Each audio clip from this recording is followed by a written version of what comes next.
예, 안녕하세요. 방금 소개받은 대신 지배구조연구소 안상희 본부장입니다. 이제 이상한 교수님 좋은 말씀 너무 감사합니다. 제가 사실 평소에 많이 보고 있고 참고해서 좋은데, 저희가 이제 이런 것 같아요. 뭐 뒤에 말씀을 좀 올리겠습니다만, 저도 사실은 이 근래 중에 일반 주주란 말을 쓰고 있긴 해요. 근데 사실은 주주를 지배주주와 일반 주주로만 구분하는 게 저는 좀 약간 애매하다는 생각을 해요. 왜냐하면 아싸리 지배주주와 비지배주주라고 하는 거. 왜 그러냐면 사실은 비지배주주 중에는 소위 얘기하는 개미 투자자들, 소액주주 이외에도 기관 투자자들이 많이 있습니다. 그죠? 그러니까 저희 같은 의료권 자문사는 처음에 교수님이 이제 약간 저희한테 질문 주셨는데, 의료권 자문사는 사실은 이제 저희와 계약을 맺고 있는 기관 투자자를 중심으로 의견을 전달합니다. 그래서 그렇게 약간 좀 주주가 좀 이렇게 좀 다양하게 되었다는 걸 좀 말씀을 드리고요. 잠깐 준비한 거 좀 설명을 드려보겠습니다. 저희가 이제 이번에 LG화학 의안 분석권을 하면서 잡았던 거는 이런 것 같아요. 왜냐하면, 이 분할에 대한 명분과 다음에 그로 인해서 발생할 수밖에 없는 주주 가치 훼손에 대한 부분을 어떻게 밸런싱 할까냐는 부분인 것 같습니다. 그러니까 지금 저희가 물적 분할, 이제 교수님은 이제 물적 분할 맹지라고 말씀해 주시는데, 물적 분할이 다 안 좋은 거냐, 그렇지는 않거든요. 예를 들면, 제가 뒤에 말씀을 드리겠습니다만, 사실은 가장 최근에도 주 하나가 물적 분할을 했어요. 근데 사회적 아무런 이슈가 없었거든요. 그 뭐냐면, 주 하나의 사업부 중에 대량 살상 무기라는 분산탄이라는 거를 생산합니다. 주 하나가. 근데 하나 그룹의 그룹의 메인 비즈니스는 이제 태양광 같은 친환경인데 유럽에서 사업을 못 해요. 왜냐? 하나 솔루션이라는 기업이 유럽에서 태양광 비즈니스 하려고 FI들을 모으려고 그러면 결국은 주 하나가 모기업인데 주 하나가 이런 사업 비즈니스를 가지고 있단 말이에요. 그래서 결국은 이제 물적 분할로 뛰어내죠. 그러니까 저희가 지금 모든 기업의 물적 분할을 지금 시각으로 바라보는 것도 중요하긴 하지만 그 물적되는 분할 기업이 어떤 성격의 기업이고 그로 인해서 기존 존속기업이 어떤 영향을 미치는지에 대한 좀 약간 조금은 차별화해서 볼 필요가 있지 않겠나라는 생각을 하면서 좀 자료를 말씀드려 보겠습니다. 사실 이제 앞서 많이 말씀해 주신 뭐 일반적인 내용들이죠. 그죠? 포인트는 보통 저희가 알고 있는 것처럼 뭐 존속기업인 상장이 되고 분할은 비상장이라는 건데, 저희가 지금 이제 보고 있는 밑에 보면 테이블에 최근 4학년도 매출액 기준으로 보면 LG 에너지 솔루션 신설법인 쪽의 매출액이 30% 정도, 즉 적지 않은 비용이라는 거죠. 그러니까 이게 사실은 예전 같았으면은 그룹이 물적 분할하면 대부분 작은 기업들이 작은 사업부가 많아요. 근데 이번에 지금 문제된 건 뭐냐면, 요 사업부가 기존 사업부 내에서 적지 않은 매출을 갖고 있는 비즈니스라는 거죠. 자, 일반적으로 보면 이런 계략적인 설명을 좀 말씀드려 보겠습니다. 이건 뭐 회사 측 자료이긴 하죠. 밑에 그래프 보시는 것처럼 전기차 전지 쪽에 들어가는 캐파가 상당히 많이 좀 들어가야 된다. 85기가에서 260기가까지. 저는 사실은 이제 개인적으로 제가 LG화학은 전기자동차 배터리를 만들기 시작한 게 2000년입니다. 정확히. 저는 사실 이제 2000년부터 15년 정도 저도 LG화학을 담당했던 애널리스트 출신이기 때문에 LG화학이 배터리가 왜 시작을 했고 왜 지금 상황에서 분사를 할 수밖에 없는 상황인지 저는 조금은 이해는 돼요. 자, 보시겠습니다. 그럼 이제 LG화학 사업 부문별로 캐파하고 캐펙스를 쭉 보면 최근 이제 2019년부터 분기를 쭉 보게 되면 보시는 것처럼 LG화학 에비타의 한 2배 정도가 캐펙스가 들어갑니다. 들어갈 수밖에 없고요.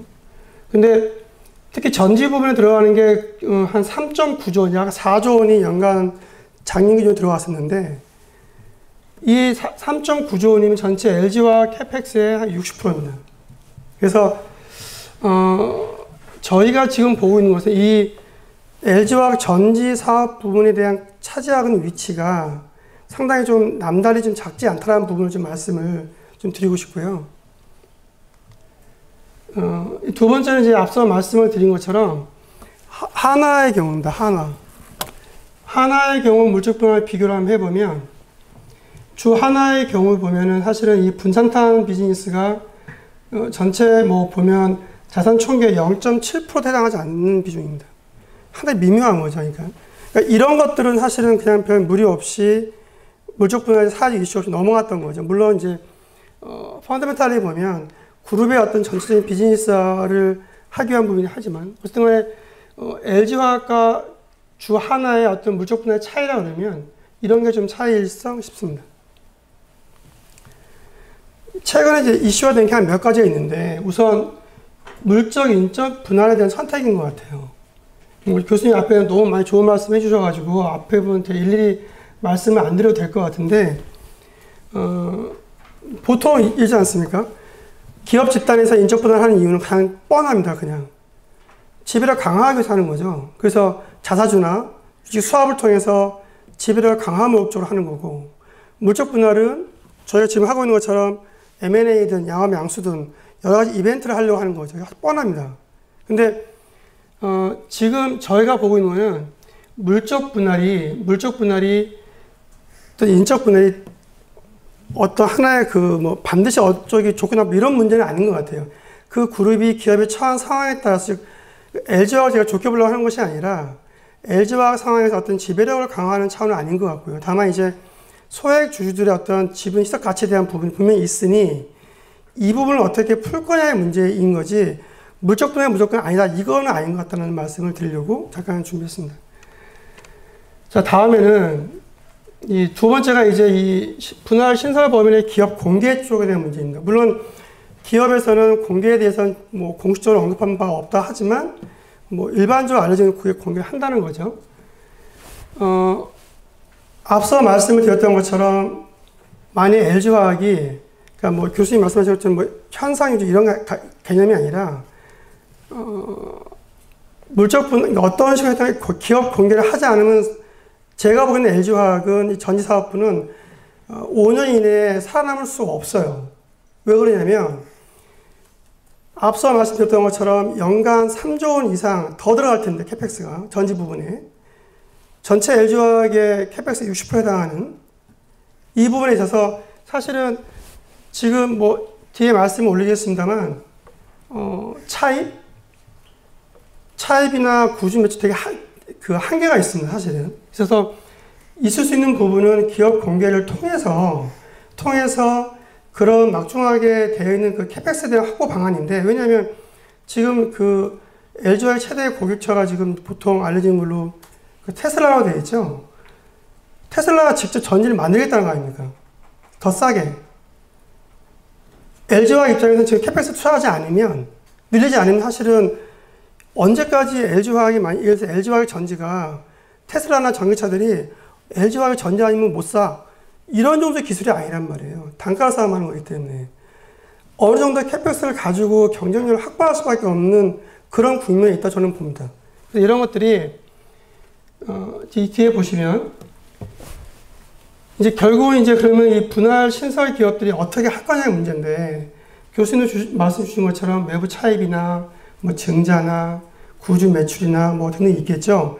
근데 제가 보는 거는 이제 외부 차입도 좀 한계 있어 보이긴 해요. 뒤에 말씀드리겠습니다만. 그래서 외부 차입과 증자, 구주 이런 것들이 다 섞여서 결국은 자금을 확보할 수 있는 방안으로 가지 않을까 하는 저희 개인의 생각이고요. 보시는 것처럼 유상 증자 같은 경우도 지금 이제 보통 보면은 회사에서 얘기하는 게 존속 범위는 한 7, 80% 정도 나머지 20, 30%를 이제 매각한다고 했기 때문에 사실 이 상태에서 유서진을 하더라도 사실은 그렇게 막 연간 3조 원 이상씩을 땡겨서 할 만큼 충분히 할 만큼 이걸 자금 확보할 수 있을까라는 건 저는 좀 퀘션입니다. 두 분의 이제 구주 매출은 역시 한계가 있을 것 같고요.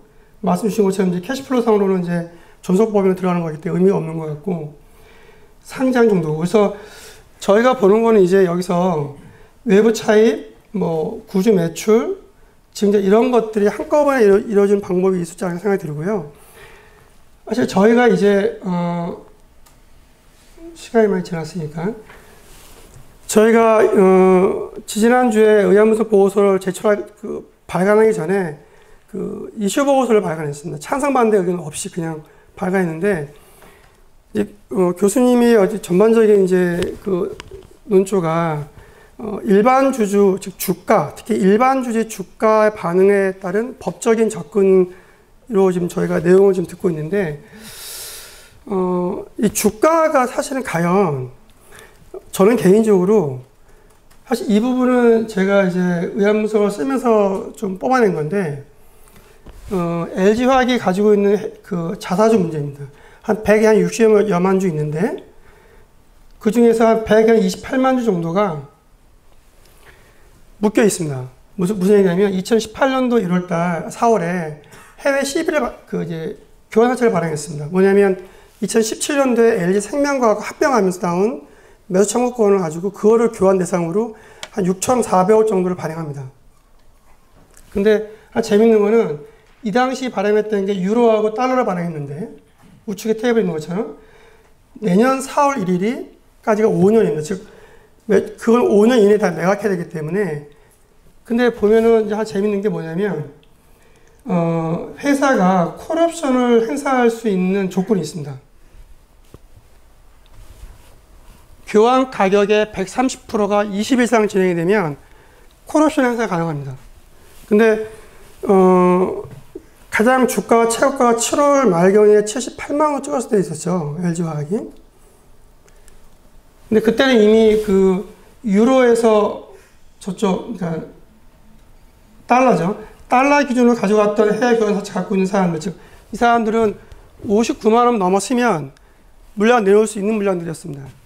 유로는 69만 원이죠. 한 10만 원 차이 나는데 무슨 얘기 드리고 싶냐면 LG화학이 공시를 했을 그 당시 시점하고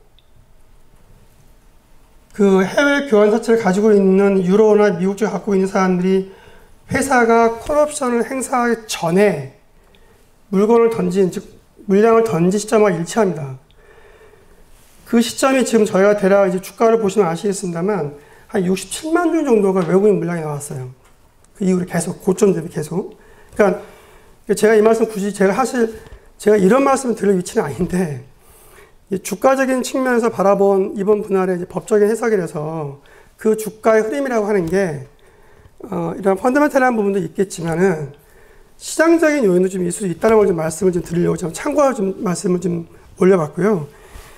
그러니까 결국은 이제 저희가 뭐 좀 정리를 하면 앞서 잠깐 말씀 올렸던 것처럼 주주, 지배주주, 일반주주 좀 더 세분화하면 소액주주, 기관투자자.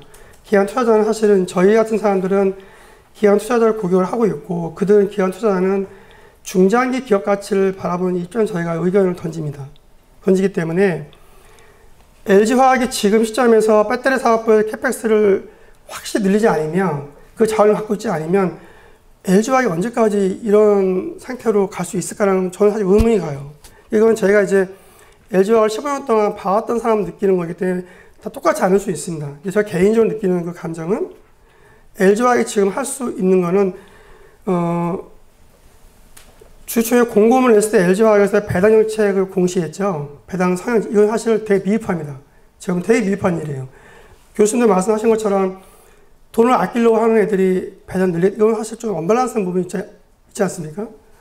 제가 제안했던 건 뭐냐면 이 160만 주 중에서 120만 주 뺀 약 36만 주 정도의 시장에서 매입한 자사주가 있습니다. LG화학이.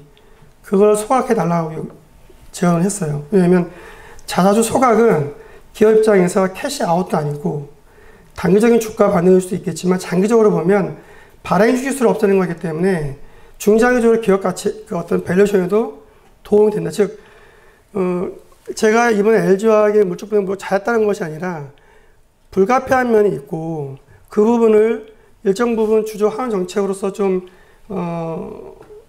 보완할 정책이 필요한데 이번에 발표한 그 단순한 배당 정책만으로는 좀 부족한 감이 있다. 그래서 뭐 저희가 제안을 했던 이런 자사주 소각 부분들도 같이 좀 고려됐으면 좋다는 생각이 들고요. 기관 투자자분들께서도 배당 정책만으로 하는 것이 아니라 조금 더 말씀드린 자사주 소각 이런 부분을 좀 같이 좀 의견을 주시면 충분히 기업도 좀 의견을 받지 않을까라는 생각을 좀 마지막을 드리고 제 말씀 여기서 마치도록 하겠습니다.